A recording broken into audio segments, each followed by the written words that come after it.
నా ఏజ్ 29 ఇయర్స్కే నాకు ఇంత పొట్టొచ్చేసింది. And please don't judge me, ఇంతలా ఉన్నావు ఏంటి అది ఇది అని చెప్పేసి.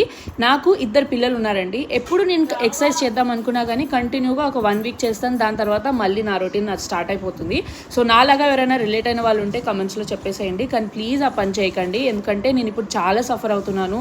లైక్ 29లోనే నేను ఇప్పుడు ఇంత వీక్గా ఉన్నాను. మార్నింగ్ లేవగానే బాడీ అంతా పట్టేస్తుంది, అస్సలు ఏం పని చేయలేకపోతున్నాను, లైక్ వీక్గా ఉంటున్నాను అనమాట. సో ఇదంతా బాడీకి ఒక యాక్టివిటీ లేనందువల్లనే. మనం ఎంత మన పని మనం చేసుకున్నా కానీ కంపల్సరీగా ఎక్సర్సైజ్ అనేది చేయాలి, వాకింగ్ అనేది చేయాలి. సో హెల్దీ డైట్ మెయింటైన్ చేయండి, ఫ్రూట్స్ వెజిటేబుల్స్ అన్నీ తినండి, డ్రై ఫ్రూట్స్ తినండి. అండ్ డైరెక్ట్గా ఫస్టే జిమ్కి వెళ్ళిపోతానని వెళ్ళకండి. ఫస్ట్ ఇంట్లో ఒక 1-2 మంత్స్ ట్రై చేయండి, దాని తర్వాత జిమ్కి వెళ్ళండి. ఫ్యాట్గా కాదు, ఫిట్గా ఉన్నాము. సో వీడియో నచ్చితే లైక్ చేసేయండి. అండ్ ఇప్పుడు డిన్నర్ ప్రిపరేషన్స్ చేసేయాలి.